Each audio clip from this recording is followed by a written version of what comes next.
The best part of the meeting, I think, before we get to our speak now. All right, so this is a member's contribution as well, okay? So it seems that this is flowing in. Everybody, please, if you have any ideas, send them to me. I think I have 3 or 4 member contributions to take some of the pressure off of my daughter and I to come up with it. What happened to the cat who ate a ball of yarn? She had mittens. I once had a dog eat some yarn, and she did not have mittens. She had something that happened, but it was not as wonderful as mittens. So. All right. I'd like to welcome our speaker today, Dr. Peter Grandjean. He is currently serving, or began serving, as the Dean of the College of Behavioral and Health Sciences at MTSU in 2024. He has a BA from Anderson University in Indiana, MS at Texas Christian, and PhD from Texas A&M. Dr. Grandjean joined MTSU after career stops at Auburn as an Associate Dean for Research and Graduate Studies at Baylor University and as the Dean of the School of Applied Sciences at the University of Mississippi. He's an internationally recognized professor and researcher in the area of lipid metabolism, transport, and vascular physiology. I'm impressed. I'm a banker and I got through all that. His research is aimed at determining acute responses and chronic adaptations to exercise in those with cardiometabolic disease. So I think my family has a history of cardiometabolic disease. That sounds like what my dad's dealing with. So I appreciate the work that you're doing. So please join me in welcoming Dr.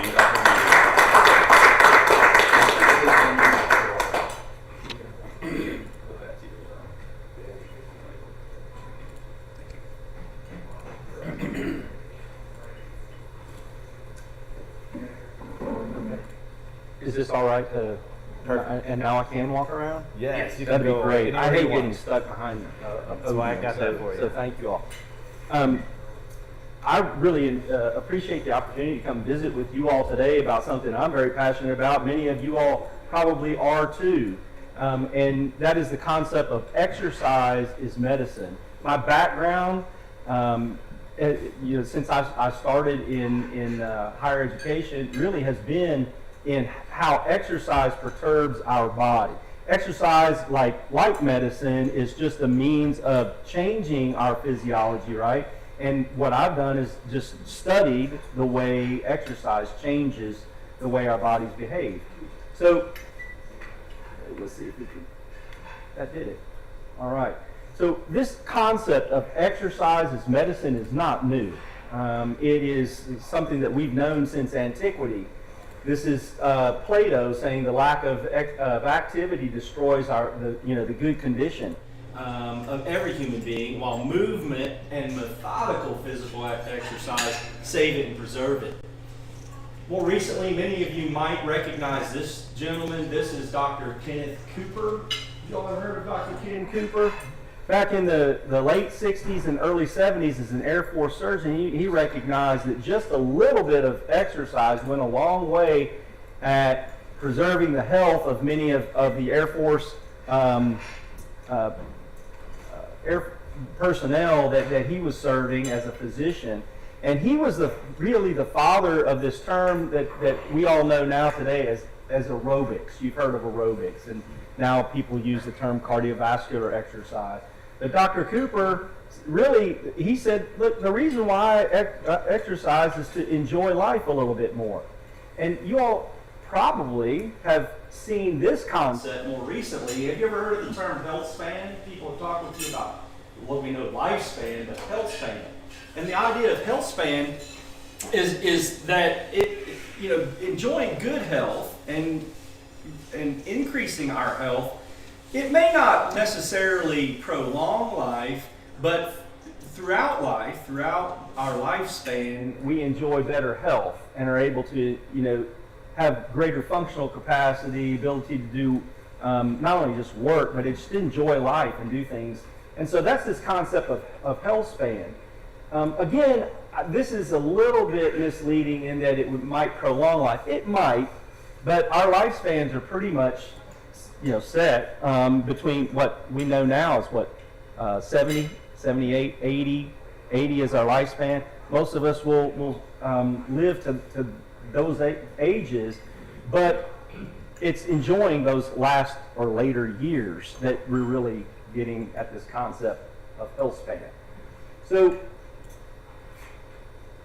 this is so important because many physicians, and I've worked with a lot of residency programs, family practice, internal medicine, and you'll talk to those physicians, and much of what they see coming through the doors are chronic health conditions today.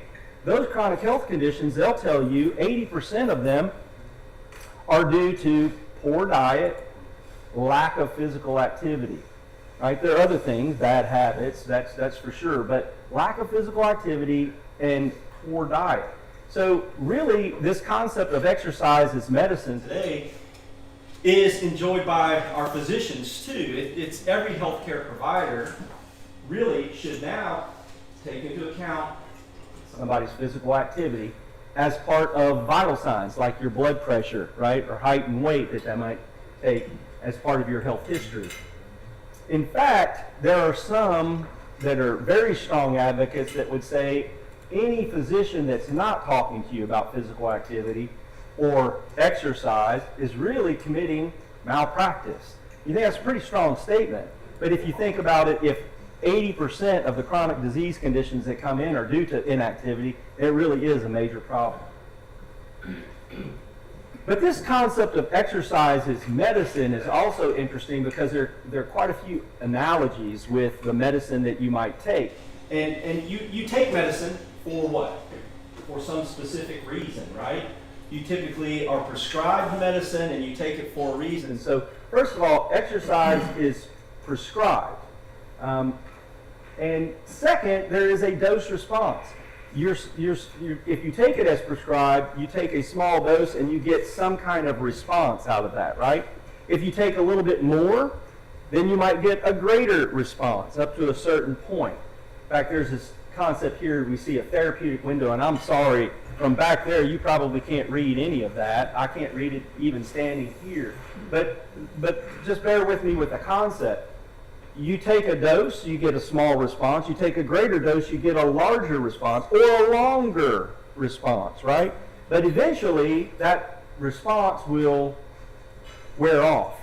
Let's talk about a maximal effective dose. There's a point at which you can't take any more. It's not going to do you any good. And there's some other concepts that go along with that, too.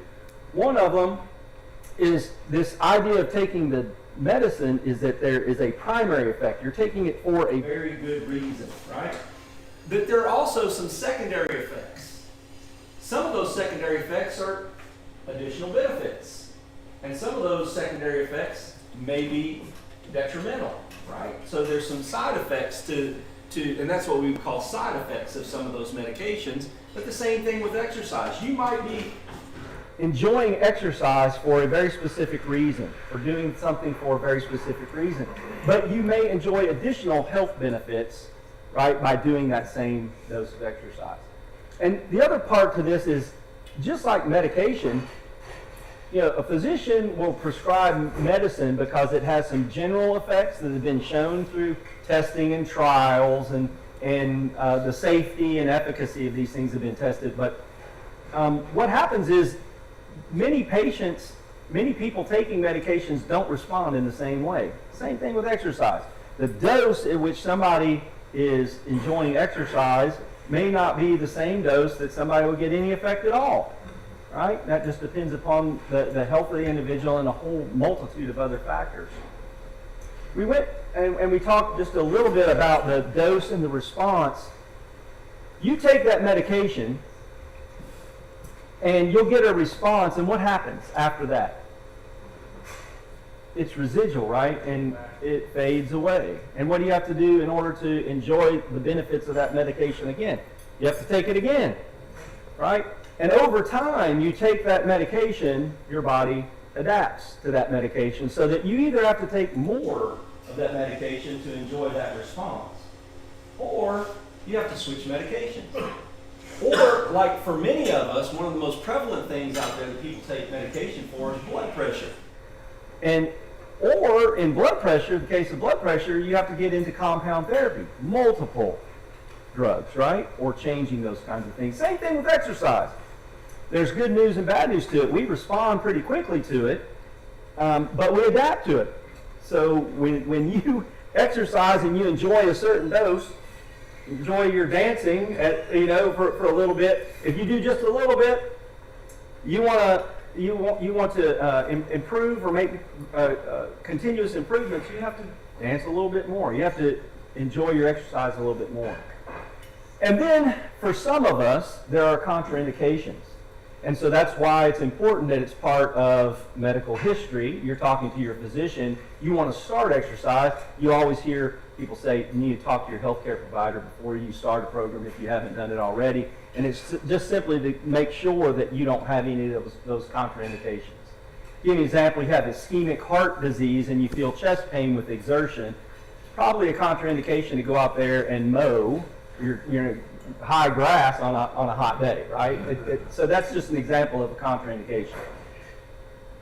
All right. So again, I apologize for the size of this. All this illustration says is that there are very specific things that we can measure at the whole systems level, organs level, tissue level, even at the cellular, even subcellular levels. And I spent most of my career looking at things that signal. These are little subcellular things that signal, and cells use to secrete, and they signal and they tell other cells what to do or how to do it. And it helps to explain the benefits of exercise, or the benefits of exercise combined with medication or a good diet. So you might recognize some of these if you go to the clinic, right? So you're not going to measure some of those little, what we call bioactive peptides or proteins or molecules that signal these different cells. But what you might recognize is, hey, if you are a regular exerciser or you practice regular physical activity, you can enjoy some benefits. One, reduction in cardiovascular and metabolic disease risk. And that's a whole slew of different conditions, chronic conditions. But it might be lowering blood pressure or improving your blood glucose, right? When it says reduced insulin needs, you might not be taking insulin, but what it does is reduces your body's need for insulin to help you take up glucose in your cells, so you become more sensitive to the insulin your body is utilizing. And we go down here and we can say reduced anxiety and depression, so there's some mental health benefits to this, enhanced feelings of well-being, enhanced performance at work, functional capacity by just staying active. We know those kinds of things. Here's what I want to do. I wanted to tell you just a little bit about this exercise medicine concept and the continuum that we're talking about. When I say exercise, what do you all think? Working out. Getting sweaty, right? Breathing hard. Feeling like, I'm at the peak of my exertional level. But that's not what we're talking about here. There's a whole lot more to it than that. Yeah, and you don't have to do that kind of exercise to enjoy benefit. In fact, if you follow this green line, this is the health or fitness benefits. If you don't do anything at all, and you're not practicing any kind of physical activity at all, by just doing a little bit, just moving down this line, this physical activity line, just doing a little bit at low intensity. Let's say you just get up and walk around the block and you've never done that before or haven't done it for many, many years, you're going to enjoy some health benefits. All right? If you do a little bit more, you'll continue to enjoy health benefits. If you do more or continue to progress in your exercise, those health benefits will accrue. Okay, so that's this dose response that we were talking about. All right. These health benefits that we're talking about, though, let's be clear, they're underlying. They're kind of under the hood, if you will, if we're talking about fixing cars. It might be improved blood pressure. It might be improved blood sugar control, right? It might be improved just mental outlook and wellness. Things that you don't typically see, nothing tangible, right, unless you go to the doctor. And this little dose that we talked about when you first started, that's not the same thing as fitness, like getting in shape and feeling like you can do a lot more. It might take a little bit more physical activity or even exercise before you start to see improvements in what we call fitness, right? The ability to do daily activities with vigor. And so you've got to do more, and to enjoy more fitness benefits, you've got to do more physical activity or exercise. And it might be either more volume or higher intensity or more frequent, right? But it's a combination of those things that will help you to improve fitness. Okay. Let me just give you an example. If you were to go out and walk for 30 minutes a day, or walk for 15 minutes a day, you're going to enjoy health benefits, but you might not improve your fitness very much. In that same 15 minutes, if you were to do some walk running, which I'll get into in a minute, or maybe even got into jogging or cycling at vigorous activity, you might enjoy some fitness benefits within the same volume of time. Does that make sense? Okay, so that's what these two curves kind of mean. And then what I want to show you really quick here is the fact that there are a lot of recommendations out there. And you probably read some of them. You'll see them in the newspapers, or you'll see some news announcement that some health organization or some expert panel has come up with different recommendations, and you want to just throw in the towel because you thought that one of these recommendations was, you had it down, but now they're telling you it's something different. Sort of like, is coffee good for you, coffee not? Salt good for you, or salt not? You know, every week it almost changes, right? So these recommendations are really on a continuum. There are some of these recommendations that address health benefits that you enjoy at this lower level, right, that don't necessarily improve fitness.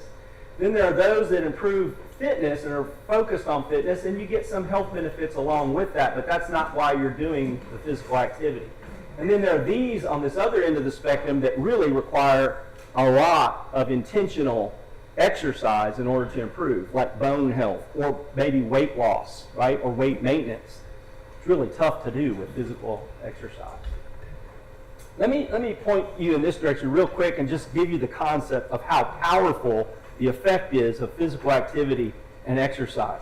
If you paid attention, and I'll just walk you right through this. These are normal weight individuals.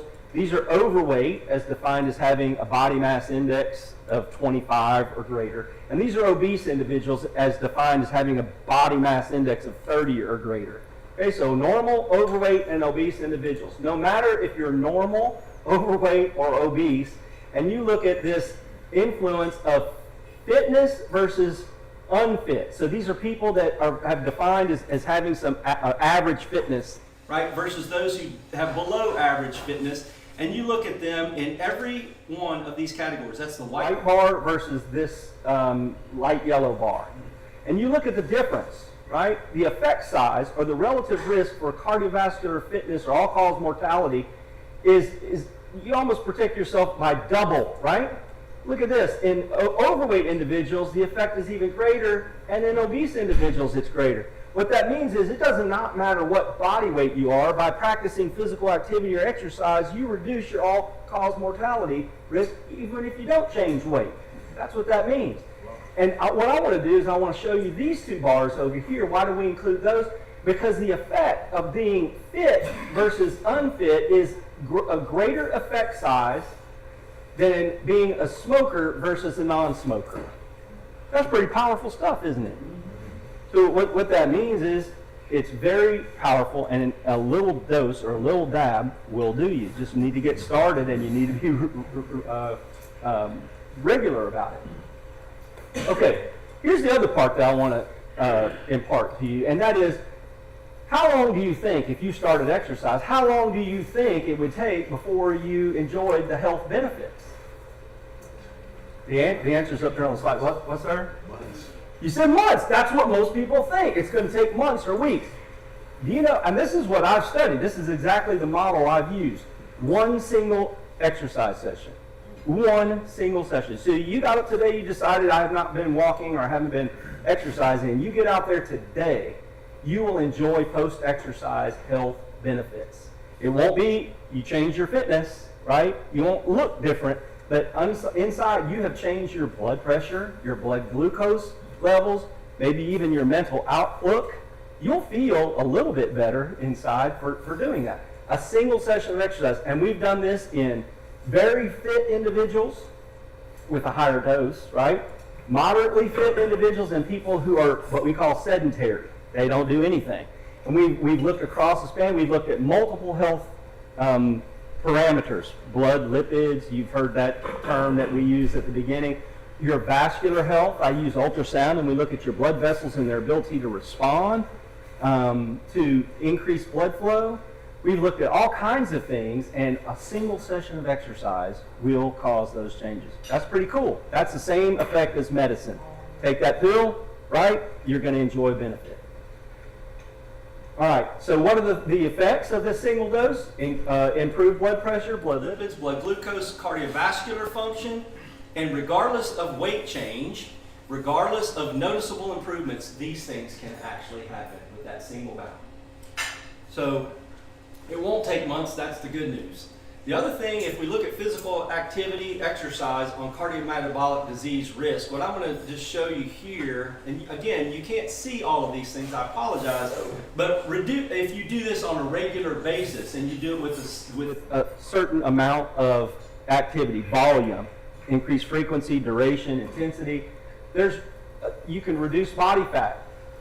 And particularly body fat that accumulates in the abdominal area, in and around the organs. Lower blood pressure, improved insulin sensitivity, beta cell function, even in your pancreas, believe it or not. It'll improve a whole host of blood lipids. We call it total cholesterol, right? Triglycerides, HDL, good cholesterol, that kind of stuff. Reduce vascular inflammation and oxidative stress. These things that cause us to age a little bit faster and not enjoy that health span that we're talking about. Reduce blood glucose, or reductions in blood glucose, and some of these other parameters that we measure for glucose control. So these are all things that contribute to that thing we call metabolic syndrome. Have you all ever heard that term, metabolic syndrome? So these are all things that contribute to it, and guess what? Exercise addresses each and every single one of those if we practice it on a regular basis. Enjoy those repeated doses. Okay. With an increase in physical activity that we talked about, increased health benefits, increased fitness levels, there also comes this thing called increased risk of orthopedic stress.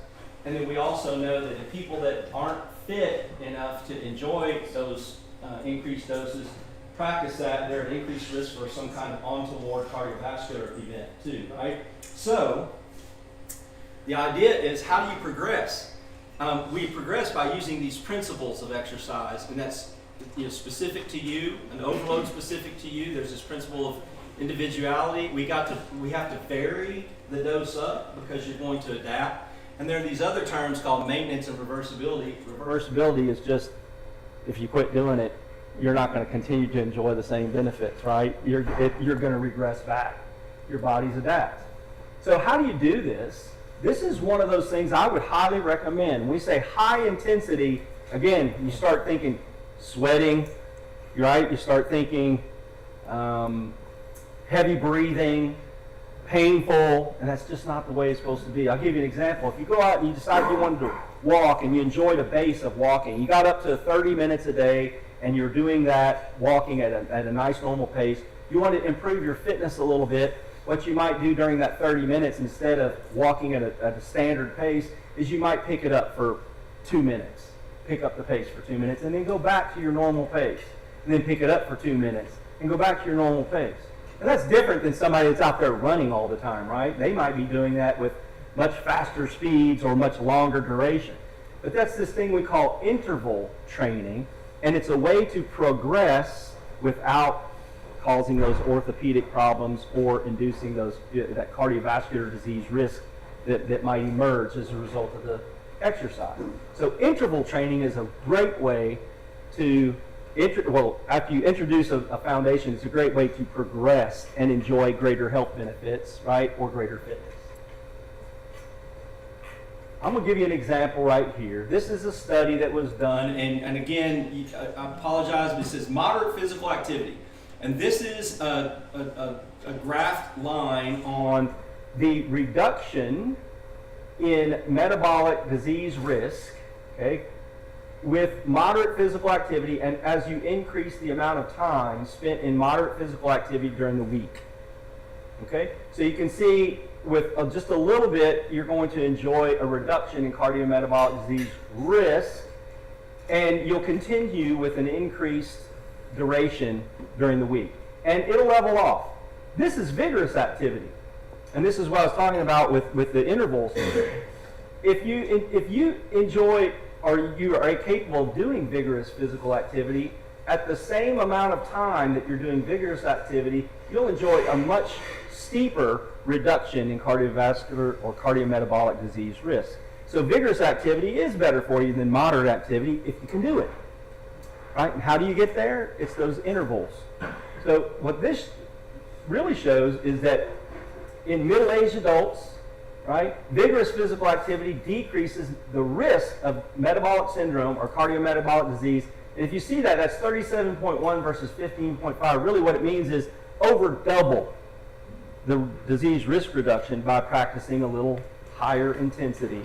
The beautiful part of that too is if you can do that, you don't have to spend hours and hours in physical activity. You can do those intervals, or the shorter vigorous activity can give you a better response than the lower intensity. Okay? Many people don't enjoy higher intensity, so if you don't enjoy it, don't do it. But if you can handle that and you use those intervals, I'm going to tell you something about intervals too real quick. I worked in a cardiac rehabilitation facility for about 5 years, and I worked with a lot of patients. And those patients would do the Airdyne, the Schwinn Airdyne bike. They would walk on a treadmill. They might enjoy a rower. Do you know that it didn't matter what they did or how they did it, when we started employing intervals based upon their physical capabilities, when we started saying, okay, you've got, for the next 30 seconds, I want you to go a little bit more vigorously, right? And then we bowed out and we went back to a normal pace at 2 minutes, and then we went back to 30 seconds. You realize that many of those folks enjoyed exercise much more than doing this thing for 20 minutes at the same old pace. You know why? It's change. And they were focusing on those shorter intervals instead of this long duration. So interval training is much more enjoyable than the overall duration. I just got to speak to this because I'm someone that used to be very active, is trying to get my activity level back. I've studied a lot of different things, and I come across interval training. And so where in my mind says, yeah, I used to run 3 miles, I ran a 10K, I've done all this stuff, and I couldn't do that again. It was so frustrating and so daunting, I couldn't do it. And then when somebody said you do 20 minutes, you start with a warm-up, and it's intervals, just within that 20. It was such a breakthrough for me. I could do that. And what I found was at the end of it, I was pushing myself harder 2 or 3 weeks in than I thought I would. So there's a mental component too. There's a big mental component. I appreciate you saying that. Last thing I want to say, because I've got the stand-up sign here. Last thing I want to say is, don't forget resistance training. If you don't like walking, or you don't at least do some resistance training, you know by maintaining your muscle mass, you're maintaining functional capacity. You're able to get out and enjoy and do things that you couldn't do if you didn't exercise. You didn't get some resistance training. And if you don't do any resistance training except for with your legs and your lower back, do the legs and the lower back, because that's what you use most of the time to move around. So don't forget your resistance training, and I'd be glad to talk with you more about this if you want to later. I just wanted you to remember that concept, that exercise is medicine. And I appreciate the opportunity to get up here and just share a few minutes with you. Thank you.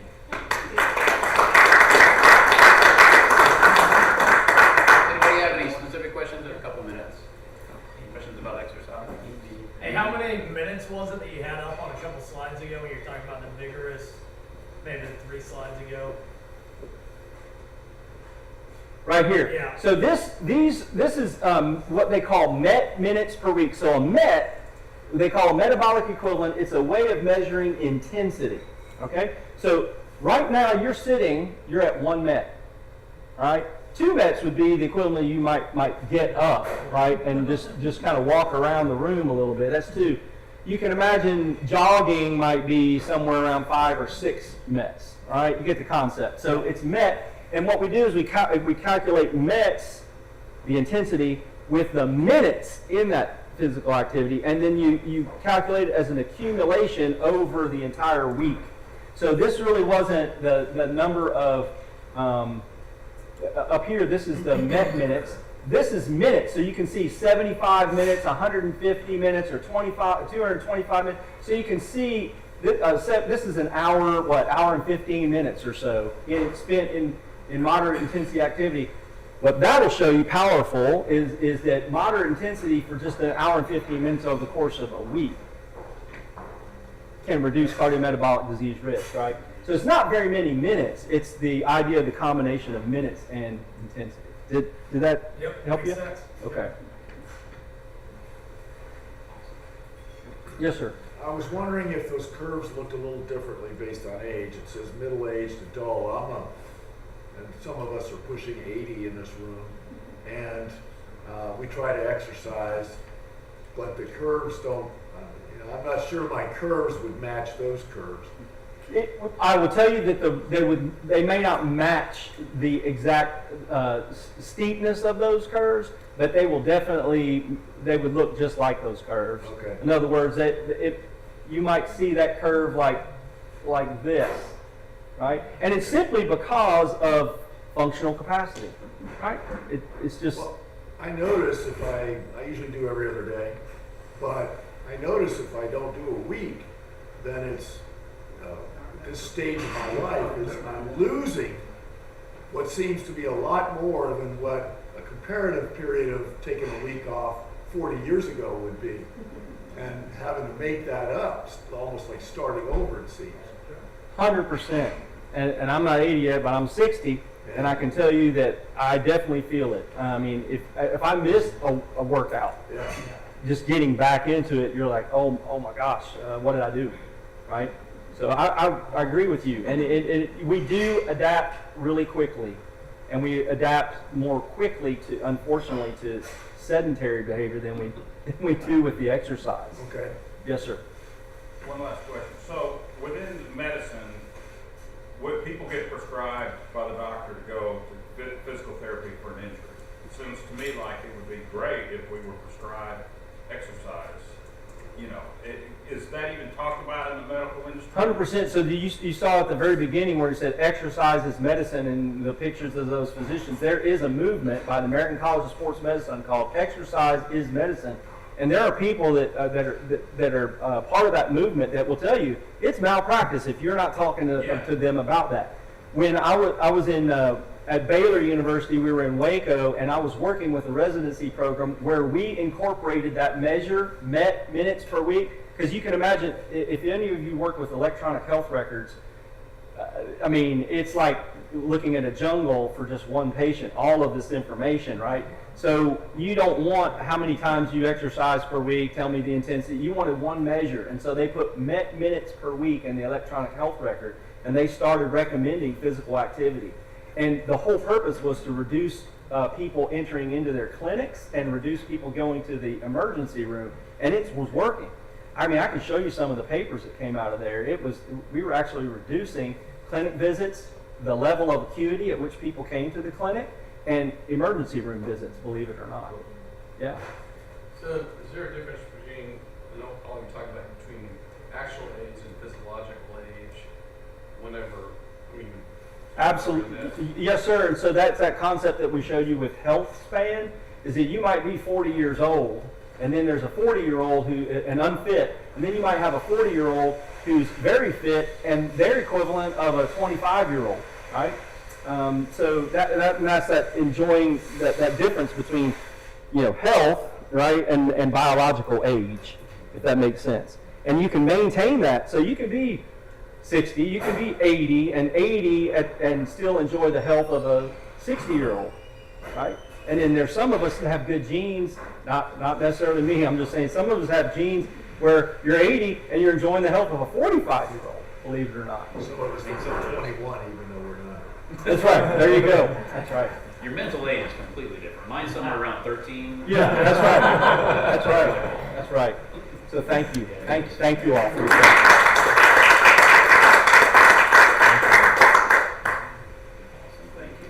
The interval training you mentioned is interesting. Over the last 2.5 years, I've got in better shape, dropped some weight. And when I decided I needed to start running, I'd been walking, and I got on the treadmill, and I'm like, well, I can run for 20 minutes. And I thought I was going to die. So I started doing 2-1 intervals where I'm walking and jogging. So I'm jogging for 2 minutes, walking for a minute, and in 30 minutes, guess what I just did? I Yes. just jogged for 20 minutes, but it didn't feel like I jogged for 20 minutes because I broke it up and walked. So it really is, and to your point, John.